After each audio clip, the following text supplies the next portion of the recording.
નમસ્કાર વિદ્યાર્થી મિત્રો, ગુડ મોર્નિંગ. જન્માષ્ટમીના વેકેશન પછી ફરી વખત આપણે એક લેક્ચરનું કામ બાકી છે એ પૂર્ણ કરી અને આપણું પ્રકરણ નંબર 2 અને આમ 12મા ધોરણનું યુનિટ નંબર 1 અને આમ યુનિટ નંબર 6 એ આપણે પૂર્ણ કરશું. હવે ગયા લેક્ચરની અંદર આપણે છેલ્લે ફળ વિશેની વાત કરી ગયા હતા. ફળના વિવિધ પ્રકારોની એની આપણે ચર્ચા કરી હતી. આજના ટોપિકની અંદર આપણે જોવાનું છે બીજ અને ત્યાર પછી એક છેલ્લો નાનકડો ટોપિક છે એ અસંયોગી જનન અને બહુભ્રૂણતા. એની સાથે આપણે પ્રકરણને પૂર્ણ કરશું.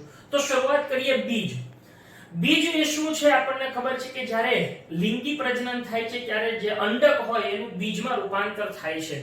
તો એ બીજ એનું મહત્વ શું છે પહેલા એ ચર્ચા કરીએ, ત્યાર પછી બીજની જીવિતતા વિશે ચર્ચા કરીએ. તો બીજનું મહત્વ આપણો ટોપિક છે એ છે બીજનું મહત્વ.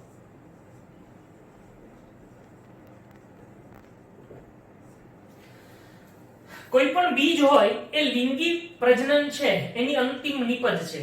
એટલે ખાસ કરીને એ સપુષ્પી વનસ્પતિઓ છે એની અંદર એક ચોક્કસ પ્રકારનો લાભ પ્રેરે છે. આપણને ખબર છે કે બીજ છે એ જમીનમાં વાવવામાં આવે, એનું અંકુરણ થાય, એમાંથી નવી આખી વનસ્પતિ ઉગી નીકળે છે. તો આ બીજ છે એ આવી સપુષ્પી વનસ્પતિઓમાં એ લાભ પ્રેરવાનું કામ કરે છે.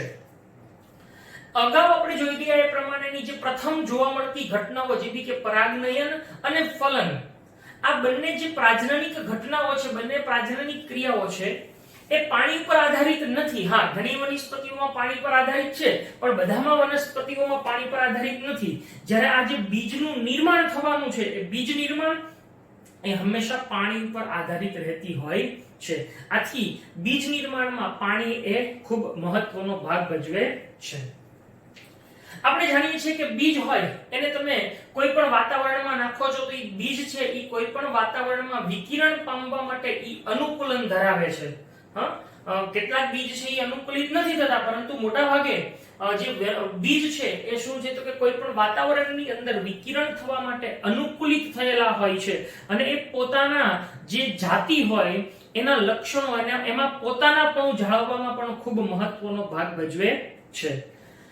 આ બીજ એ એક એવી અગત્યની રચના છે કે બીજ એ મુખ્યત્વે એને જરૂરિયાત હોય, સખત જરૂરિયાત હોય એટલો સંચિત ખોરાક ધરાવે છે. આપણે જોઈ ગયા કે બીજપત્રની અંદર અથવા બીજપત્ર સિવાયના અલાયદા વિસ્તારમાં બીજ છે એમાં ખોરાકનો સંગ્રહ થયો હોય તો એ બીજ છે એ સંચિત ખોરાક ધરાવે છે. અચ્છા, આ સંચિત ખોરાક શું કામ ધરાવે છે તો કે એની અંદર એક ભ્રૂણ વિકસે છે. બીજની અંદર ભ્રૂણ હોય, આપણે અગાઉ જોઈ ગયા હતા, બરાબર? તમને ફરીથી થોડું મસ્ત યાદ દેવડાવી દો કે આ વાલનું આપણે બીજ જોયું હતું. આ વાલના બીજની આપણે આવી રચના જોઈ હતી. તો અહીંયા આગળ આવ્યું ભ્રૂણ દોર્યું હતું, અહીંયા આગળ આ ભ્રૂણાગ્ર હતું, બરાબર? આવું તો આ જે ભ્રૂણ છે જે બીજની અંદર જોવા મળે છે એ ભ્રૂણ એનું આપણે જોઈ ગયા હતા કે ભાઈ આ ઉપરનો ભાગ છે ઉપરાક્ષમાંથી પ્રરોહાગ્ર વિકસે, એનામાંથી મૂળ તંત્ર વિકસે. પછી જ્યારે એ પોતે વનસ્પતિ બની જાય અને એ પોતે પ્રકાશ સંશ્લેષણની ક્રિયા કરી શકે, પછી પોતાનો ખોરાક બનાવી શકે. પણ ત્યાં સુધી શું તો આ બીજ છે એ શું કરે છે તો કે સંચિત ખોરાક ધરાવે છે અને આ ભ્રૂણ છે, આ ભ્રૂણ એ જ્યાં સુધી પ્રકાશ સંશ્લેષણ માટે સક્ષમ ન બને ત્યાં સુધી એને પોષણ પૂરું પાડવાનું કામ કરે છે. આ ઉપરાંત બીજ બીજું શું કામ કરે તો કે અહીંયા આપણે ફરતે આની ફરતે બીજાવરણ આવેલું હોય.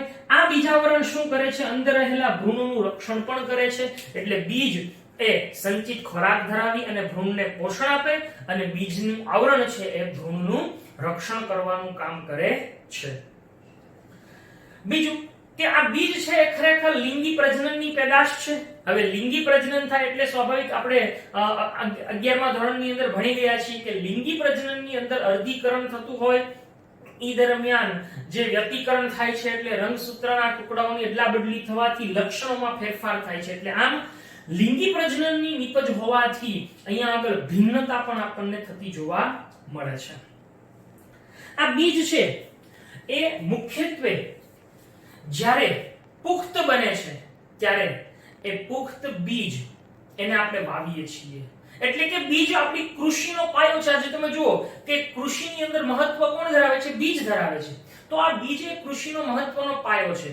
પુખ્ત જ્યારે કોઈ પણ બીજ પુખ્ત બને છે ત્યારે એ પુખ્ત બીજ એ ધીમે ધીમે ધીમે જલ રહિત બનતું જાય છે. જલ રહિત એટલે જેને અંગ્રેજીમાં આપણે ડિહાઇડ્રેટ કહીએ છીએ, ડિહાઇડ્રેશન થાય, જલરહિત બને અને સુષુપ્તતા પ્રાપ્ત કરે છે, જે બીજને જાળવવા અથવા સંગ્રહ કરવા માટે એક અગત્યની ક્રિયા છે. એટલે આમ બીજ એ જલરહિત થાય છે અને સુષુપ્ત બને છે, કારણ કે એ બીજને આપણે લાંબો સમય સુધી સંગ્રહ કરી શકીએ એટલા માટે એ બીજની અંદર સુષુપ્તતા અને જલરહિત થવાની ઘટના એટલે કે ડિહાઇડ્રેશન થતું જોવા મળે છે.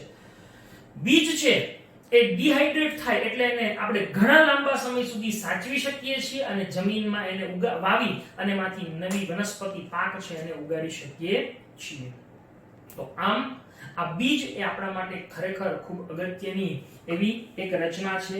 આ બીજ એ ઘણા બધા હોઈ શકે, ઘણા બધા પ્રકારના બીજ છે એ આપણી આજુબાજુ જોવા મળે છે.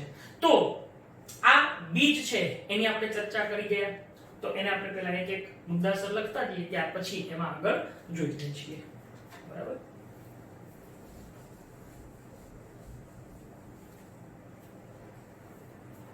તો પહેલો મુદ્દો આપણે શું કીધો હતો કે બીજ છે એ સપુષ્પી વનસ્પતિઓમાં શું કરે છે? લાભ પ્રેરે છે. બરાબર છે? બીજું કે પરાગનયન અને ફલન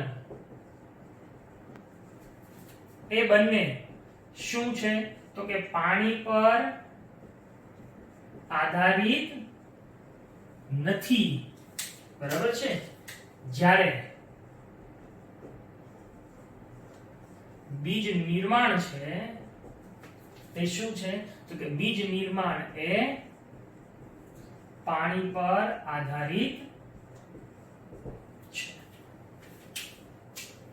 નેક્સ્ટ બીજું આપણે જોઈ ગયા કે બીજ છે એ કોઈ પણ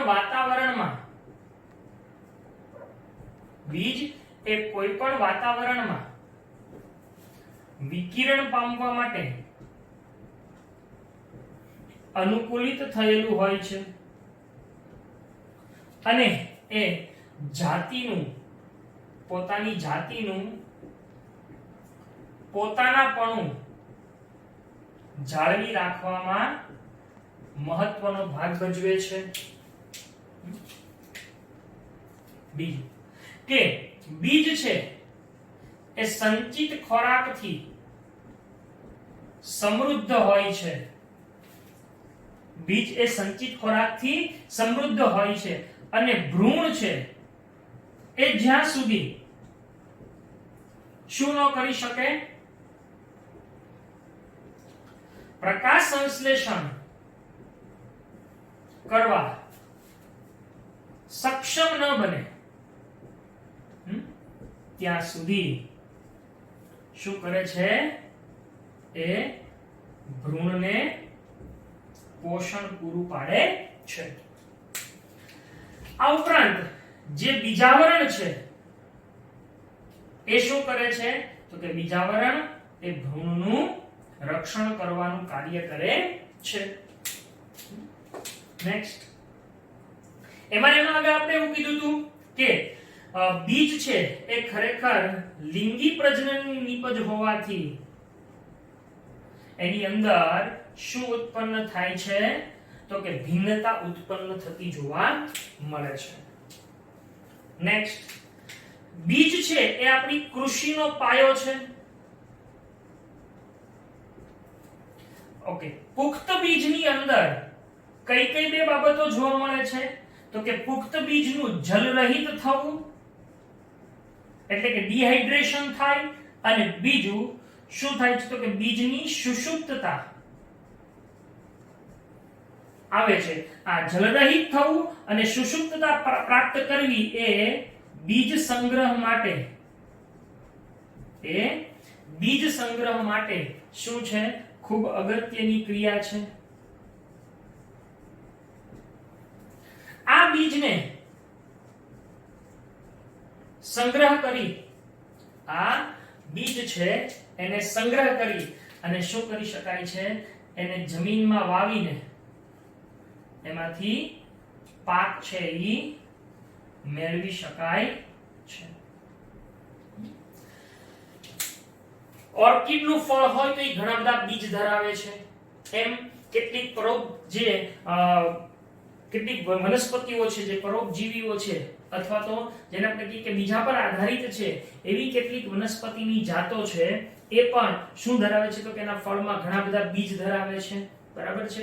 વડનું જે ફળ છે ટેટા તો એ ઘણા બધા બીજ ધરાવે છે. એક બીજમાંથી કેટલું મોટું વટવૃક્ષ છે એ બની શકે છે. એટલે આમ બીજ છે એની અંદર આવી મોટી વનસ્પતિને સર્જવાની ક્ષમતા છે. એટલે જ કહેવાય છે ને વિદ્યાર્થીઓ કે કોઈ એક વિચાર બીજ તમારી અંદર હોવું જોઈએ. વિચાર બીજને તમે મોટું વટવૃક્ષ કરી શકો છો. જ્યારે આપણે 12મા ધોરણમાં છીએ ત્યારે આપણી અંદર એક વિચાર બીજ વાવવાનું છે કે આપણે નીટની એક્ઝામની અંદર ખૂબ સારો સ્કોર કરી અને આપણે સારામાં સારી એમબીબીએસ કોલેજની અંદર એડમિશન મેળવવું છે, સારામાં સારી મેડિકલ કોલેજની અંદર એડમિશન મેળવવું છે, એમ્સની અંદર આપણે એડમિશન મેળવવું છે. તો આમ આ વિચાર બીજ છે એ મોટું વટવૃક્ષ બની શકે છે. એ આપણે આની ઉપરથી શીખી શકીએ છીએ. તો આ બીજનું મહત્વ છે. હવે ત્યાર પછી આપણે એમ કે ભાઈ બીજને આપણે જમીનમાં નાખીએ છીએ અને એ વિકિરણ પામે, અંકુરણ પામે છે તો એની જીવિતતા કેટલી હોઈ શકે. તો આપણે એની સાથે જ એ ટોપિકને જોવાનો છે. આમાં જ સાથે છે, એમાં કોઈ બે ભાગ નથી આપ્યા પણ આપણે સમજૂતીની સરળતા ખાતર અહીંયા બે ભાગ કરીએ છીએ. અહીંયા હું લખીશ હવે એ છે બીજની જીવિતતા. સ્વાભાવિક છે કે બીજની જીવિતતા અલગ અલગ વનસ્પતિઓમાં અલગ અલગ પ્રકારની હોય છે, અલગ અલગ સમયગાળો હોય છે. આપણે પ્રકરણ નંબર 1 ની અંદર અલગ અલગ સજીવોના જીવનકાળ વિશે વાત કરી રહ્યા હતા. તો કેટલીક જાતિના જે બીજ હોય વનસ્પતિઓના એની જીવિતતા થોડાક મહિનાઓ સુધીની હોય. તો ઘણી બધી વનસ્પતિઓની બીજની જીવિતતા એ 100 વર્ષો સુધીની હોય છે અથવા એના કરતા પણ વધારે જોવા મળે છે. એટલે બીજની જીવિતતા એ જુદી જુદી વનસ્પતિઓમાં જુદી જુદી હોય છે. બરાબર. બીજું કે કેટલીક વનસ્પતિઓમાં તે કેટલાક મહિનાઓ સુધીની હોય. તો ઘણી વનસ્પતિઓમાં એ કેટલી હોય છે 100 વર્ષ કે તેથી વધુ પણ જોવા મળે છે. એટલે બીજની જીવિતતા અલગ અલગ વનસ્પતિઓમાં અલગ અલગ પ્રકારે આપણને જોવા મળે છે. એક જૂનામાં જૂનું બીજ આપણને આપ્યું છે લ્યુપાઇનનું. આવો આપણને પ્રશ્ન પૂછી શકે નીટમાં કે સૌથી જૂનું બીજ કયું છે તો કે જૂનું બીજ એ લ્યુપાઇનનું છે.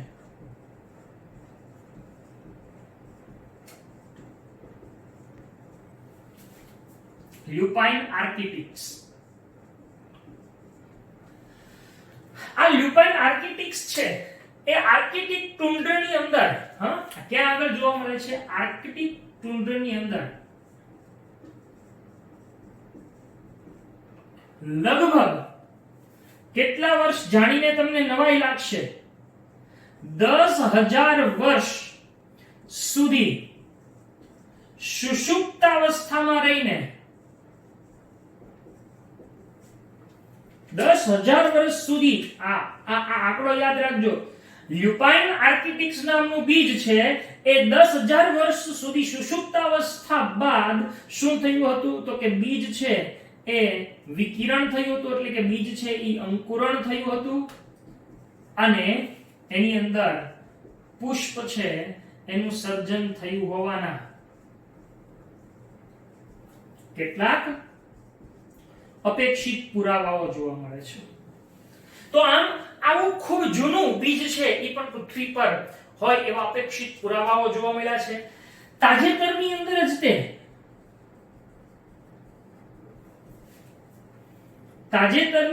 તે 2000 વર્ષ જૂનું ખજૂરનું બીજ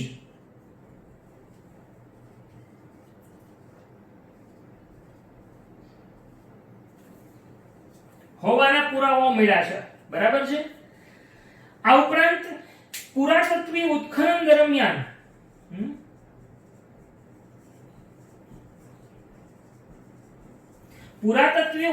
દરમિયાન મૃત દરિયાની નજીક રાજન હેરોડ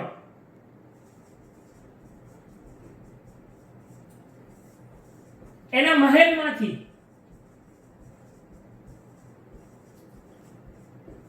ખજૂરી, બરાબર, ખજૂરી, ફિનિક્સ ડેક્ટિલિફેરા,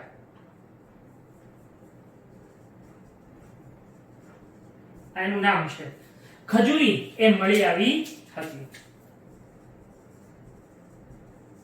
તો આમ બીજ છે એની જીવિતતા આવી અલગ અલગ પ્રકારની જોવા મળે છે. આપણે આ ખાસ આ બધી વસ્તુઓ છે, આ આંકડાઓ 10,000 વર્ષ જૂનું લ્યુપાઇનનું બીજ અને 2000 વર્ષ જૂનું ખજૂરનું જીવંત બીજ છે એ મળી આવ્યું છે. આ બધી બાબતો યાદ રાખવાની છે. આપણે સપુષ્પી વનસ્પતિઓની અંદર ઘણા બધા પ્રશ્નો દ્વારા આ લિંગી પ્રજનન છે એને સમજી શકીએ છીએ. ઘણા બધા પ્રશ્નો આપણે આપણી જાતને પણ પૂછીએ તો પણ આપણને લિંગી પ્રજનનની અંદર જોવા મળતી જે વિવિધતાઓ છે એ જોવા મળે. જેમ કે આપણે એક પ્રશ્ન લઈએ કે આપણે એવું જોઈ ગયા કે ભાઈ આ બીજાશય છે, બરાબર, આ પરાગાસન છે. હવે બીજાશયની અંદર અહીંયા શું જોવા મળે છે તો કે આ અંડક છે, બરાબર છે. અત્યારે આવું દોરું છું. અંડકની અંદર અહીંયા શું જોવા મળે તો કે આ ભ્રૂણપૂટ છે, અને ભ્રૂણપૂટમાં અહીંયા શું જોવા મળે તો અંડકોષ. હવે આપણે એવો પ્રશ્ન પૂછીએ કે ચાલો આ કોઈ એક પુષ્પ છે, સમજો એક પુષ્પની અંદર એક ભ્રૂણપૂટ છે ખાલી, તો કે ભ્રૂણપૂટમાં શું કેટલા અંડકોષ હોઈ શકે? એક કરતા વધારે હોઈ શકે? જો એક કરતા વધારે અંડકોષ હોય તો શું થાય તો કે એ આપણે વિચારવું પડે. અચ્છા, એક ભ્રૂણપૂટમાં એક કરતા વધારે અંડકોષ હોઈ શકે તો કે હા, એવો પ્રશ્ન પૂછી શકાય. બીજો કે એક અંડકમાં એક કરતા વધારે ભ્રૂણપૂટ હોઈ શકે? હાલો આપણે એવું વિચારીએ કે આ એક જ અંડક છે, બરાબર. હવે એની અંદર ભ્રૂણપૂટ છે ઈ કેટલાક હોઈ શકે ખરા? એક કરતા વધારે પણ ભ્રૂણપૂટ હોઈ શકે? બીજો પ્રશ્ન, બરાબર છે. હવે એમ કહીએ કે આમાં કેટલા અંડકોષ છે? એક કરતા વધારે. દરેકમાં આવું પાછું એક કરતા વધારે અંડકોષ હોય તો પણ પછી આપણને ઘણી બધી વિવિધતા જોવા મળે. અચ્છા, નેક્સ્ટ ક્વેશ્ચન આપણે એવો પૂછી શકીએ કે એક બીજાશયની અંદર કેટલા અંડક હોઈ શકે? આ તો એક અંડકમાં કેટલા ભ્રૂણપૂટ. હવે એક બીજાશય છે એની અંદર કેટલા અંડક હોઈ શકે, બરાબર છે. હાલો આની અંદર આવા કેટલા અંડક હોઈ શકે તો એનાથી પણ આપણને વિવિધતા. અચ્છા, હજી એનાથી આગળ પ્રશ્ન કે એક પુષ્પમાં કેટલા બીજાશય હોઈ શકે? આ પુષ્પાસન છે તો આની ઉપર આવા કેટલા બીજાશય હોઈ શકે? હા, તો આવો પણ એક પ્રશ્ન થઈ શકે. અચ્છા, એનાથી વધારે આગળ કે એક વૃક્ષ ઉપર કેટલા પુષ્પો હોય? તો આમ આવા કેટલા બધા પ્રશ્નો દ્વારા આપણે સપુષ્પી વનસ્પતિઓમાં જે લિંગી પ્રજનન થતું જોવા મળે છે એના વિશે ઘણી બધી માહિતીઓ મેળવી શકીએ છીએ. તો આવા પ્રશ્નો પણ આપણે જાતને પૂછીએ તો આપણને ખ્યાલ આવે કે લિંગી પ્રજનનની અંદર કેટલી વિવિધતા જોવા મળતી હશે, બરાબર છે. તો આ થઈ ગયું બીજનું મહત્વ અને બીજની જીવિતતાની વાત. ત્યાર પછીનો એક છેલ્લો ટોપિક છે એ આપણે ભણી અને આ પ્રકરણને પૂર્ણ કરીએ છીએ, એ છે અસંયોગી જનન અને બહુભ્રૂણતા. તો જોઈએ હવે અસંયોગી જનન અને બહુભ્રૂણતા.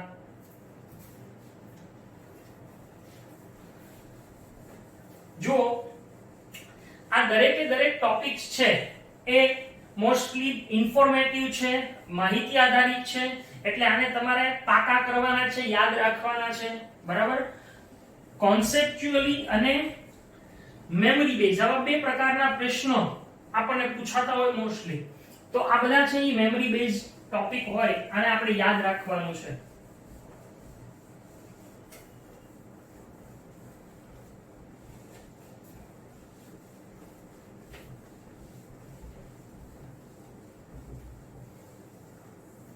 બરાબર, ચલો આપણો ટોપિક છે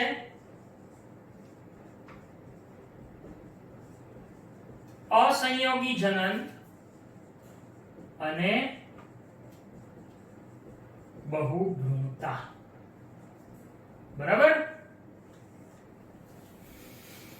અસંયોગી જનન આપણને ખબર છે કે બીજ શું છે તો કે બીજ છે એ લિંગી પ્રજનનની અંતિમ નિપજ છે કે લિંગી પ્રજનનને અંતે અંડકનું બીજમાં બીજનું બીજાશયનું ફળમાં રૂપાંતર થાય એવું આપણે ભણી ગયા.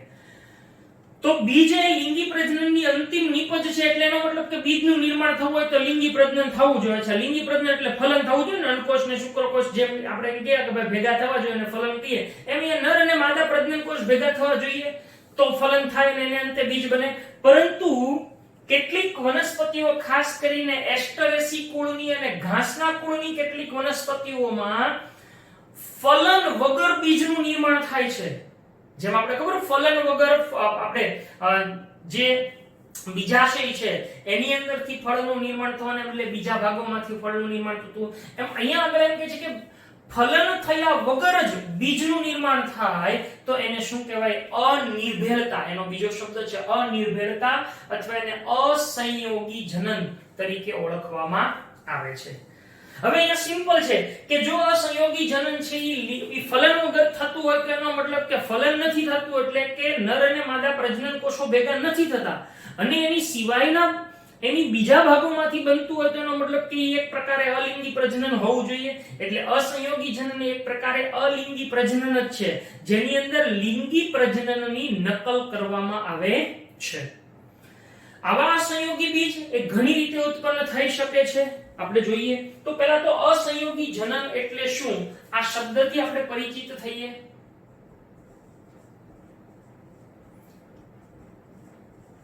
જેને અંગ્રેજીમાં એપોમિક્સિક કહેવામાં આવે છે.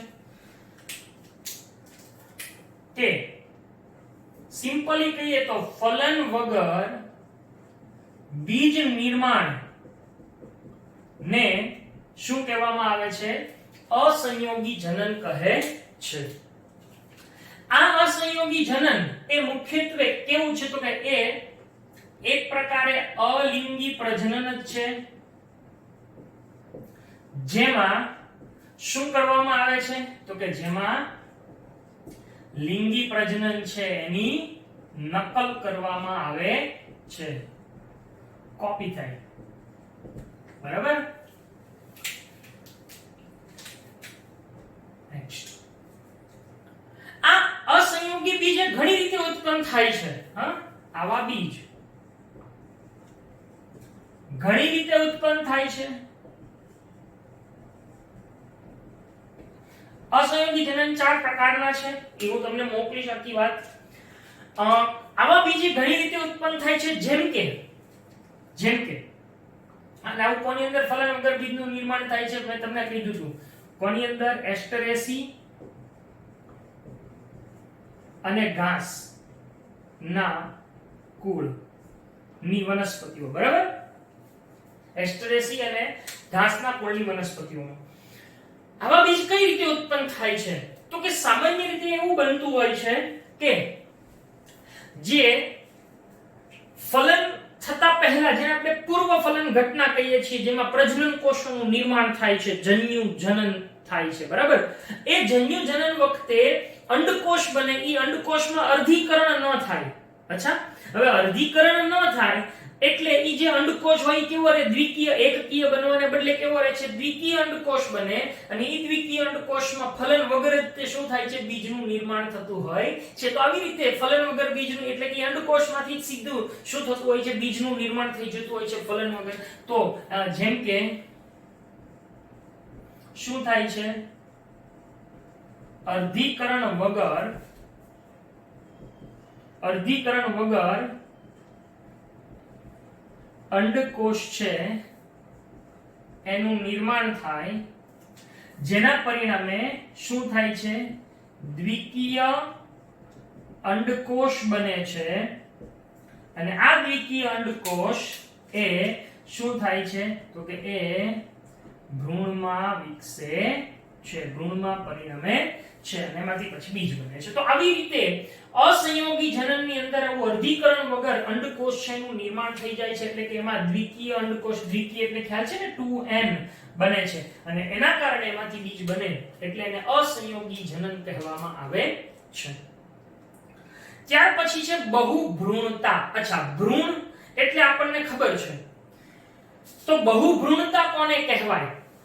લીંબુ અને કેરીની કેટલીક જાતોમાં સરસ મજાની ઘટના જોવા મળે છે કે લીંબુ અને કેરીની કેટલીક જાતોમાં શું જોવા મળે તો કે આ અંડક છે. બરાબર. અત્યારે હું આવી રીતે દોરું છું. અચ્છા, અહીંયા આગળ શું જોવા મળે છે તો કે આ ભ્રૂણપૂટ છે અને એની બહારનો આ વિસ્તાર એને આપણે શું કહીએ છીએ? પ્રદેહ કહીએ છીએ. આને આપણે પ્રદેહ તરીકે ઓળખીએ છીએ. બરાબર. હવે જો સમજો એમ કે છે કે બહુભ્રૂણતા કોને કહેવાય? બહુભ્રૂણતા એટલે શું? તો કે લીંબુ અને કેરીની કેટલીક જે જાતો છે એની અંદર આ ભ્રૂણપુટ સિવાયના આ જે બહારનો પ્રદેહ છે ઈ પ્રદેહના કેટલાક કોષો વિભાજન પામે. આ પ્રદેહના કેટલાક કોષો માની લો કે આમ વિભાજન પામે અને એ વિભાજન પામી અને ઈ ભ્રૂણપુટમાં ઉપસી આવે. બરાબર, અહીંયા ભ્રૂણપુટની અંદર ઉપસી આવે આપણે સમજૂતી માટે. ઈ ભ્રૂણપુટમાં ઉપસી આવે છે અને એ ભ્રૂણ તરીકે જ વિકસે. શેની તરીકે વિકસવા માંડે? ભ્રૂણ તરીકે વિકસે છે. આમ એક અંડકમાં ઘણા બધા ભ્રૂણ જોવા મળે છે. હવે આ જ અંડકનું બીજમાં રૂપાંતર થાય એટલે કે એક બીજમાં ઘણા બધા ભ્રૂણ જોવા મળે એટલે આવી ઘટનાને શું કહેવાય? બહુભ્રૂણતા તરીકે ઓળખવામાં આવે છે. સામાન્ય રીતે એક ભ્રૂણ હોય પરંતુ લીંબુ અને કેરીની અંદર આ પ્રદેહનો વિસ્તાર હોય એના કેટલાક કોષો વિભાજન પામી અને ભ્રૂણપુટમાં ઘૂસી જાય અને ભ્રૂણપુટમાં ઉપસી આવે અને ઈ ભ્રૂણ તરીકે વિકસવા લાગે એટલે એક અંડકમાં ઘણા બધા ભ્રૂણ થઈ જાય અને ઈ અંડક જ્યારે બીજમાં રૂપાંતર થાય ત્યારે બીજ પણ ઘણા બધા ભ્રૂણ ધરાવતું હોય એટલે એને બહુભ્રૂણતા કહેવામાં આવે છે. આપણે જે નારંગી ખાઈએ છીએ નારંગીનું બીજ કાઢી અને જો એને તમે દબાવો તો એમાંથી આપણને બહુભ્રૂણતાના ઉદાહરણો જોવા મળે. એટલે કેટલા બધા ભ્રૂણ છે એની અંદરથી જોવા મળે છે જેની અંદર તમારે કોઈ નિષ્ણાતની સલાહ એટલે કે કોઈ શિક્ષકની કે પ્રાયોગિક જે ટીચર હોય એની સલાહ લેવી જોઈએ તો તમને વધારે સમજાય ખરા. હવે આ થઈ ગઈ બહુભ્રૂણતા. તો બહુભ્રૂણતા એટલે શું એની આપણે વાત કરી દઈએ અહીંયા આગળ. બરાબર, અસંયોગી જનન પછી બહુભ્રૂણતા કોની અંદર? લીંબુ અને કેરીની કેટલીક જાતોમાં શું થાય છે? ભ્રૂણપુટની બહારનો પ્રદેહના કેટલાક કોષો શું થાય છે? વિભાજન પામી અને કોની અંદર ઉપસી આવે છે? ભ્રૂણપુટમાં ઉપસી આવે અને પછી એ ભ્રૂણ તરીકે વિકસે છે. એ ભ્રૂણ તરીકે વિકસે છે. આથી એક અંડકમાં ઘણા ભ્રૂણ જોવા મળે છે. આમ એક જ બીજમાં ઘણા બધા ભ્રૂણ હાજર હોવાથી તેને શું કહેવાય છે? બહુભ્રૂણતા તરીકે ઓળખવામાં આવે છે. આ થઈ ગઈ બહુભ્રૂણતા. એટલે આ બે વસ્તુ અલગ છે. આમાં ફલન થયા વગર બીજનું નિર્માણ થાય જ્યારે અહીંયા આગળ ઘણા બધા ભ્રૂણ છે ઈ પ્રદેહના કેટલાક કોષોમાંથી પણ નિર્માણ પામતા હોય છે. તો આ બહુભ્રૂણતા અને અસંયોગી જનન. ત્યાર પછી એમાં આગળ આપણને એ પૂછે કે આપણે જે ખોરાક ખાઈએ છીએ જે શાકભાજી ખાઈએ છીએ એમાં ઘણી અત્યારે સંકર જાતો મેળવવામાં આવે છે. હાઇબ્રિડ. બરાબર છે, સંકર જાતો મેળવવામાં આવે છે. હવે આવી સંકર જાતો એની મુશ્કેલી શું? તો તમે અગાઉ ભણી ગયા છો કે સંકર જાતો હોય ને એમાં એની એક મુશ્કેલી ઈ હોય, મર્યાદા ઈ હોય કે એ પ્રજનનક્ષમ ન હોય. એટલે સંકર જાતો હોય એના બીજ જો હોય એને દર વર્ષે નવા બનાવવા પડે, નવા દર વર્ષે બીજ ઉત્પન્ન કરવા પડે છે. તો એના પરિણામે શું થાય છે? તો કે એના પરિણામે ઈ બીજનું ઉત્પાદન મોંઘું પડે છે અને એના કારણે બીજ ખેડૂતોને મોંઘા પડે છે. બીજું કે જો તમે સંકર બીજની વનસ્પતિ ઉગાડીને એના બીજને જમીનમાં વાવો તો સંકર બીજના લક્ષણો છે એમાં વિશ્લેષણ થઈ જાય છે. પરિણામે જે સંકર લક્ષણો હોય જળવાતા નથી. હું કહું છું એ શું સમજાય તમને કે આ એક સંકર બીજ છે.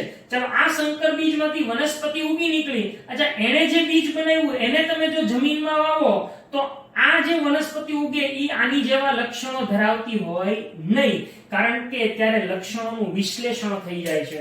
એટલે આવા સંકર બીજ તમારે દર વર્ષે દર વખતે બનાવવા પડે છે. એટલે એનો ઉત્પાદન ખર્ચ મોંઘો હોવાથી ખેડૂતોને ઈ કિંમતમાં મોંઘા પડે છે. પણ જો આવા સંકર બીજની અંદર એને અસંયોગી જનન વગર અસંયોગી જનનની મદદથી બનાવવામાં આવે તો એમાં લક્ષણોનું વિશ્લેષણ પણ નથી થતું અને એવા સંકર બીજમાંથી વર્ષો સુધી પાક લઈ શકાય છે.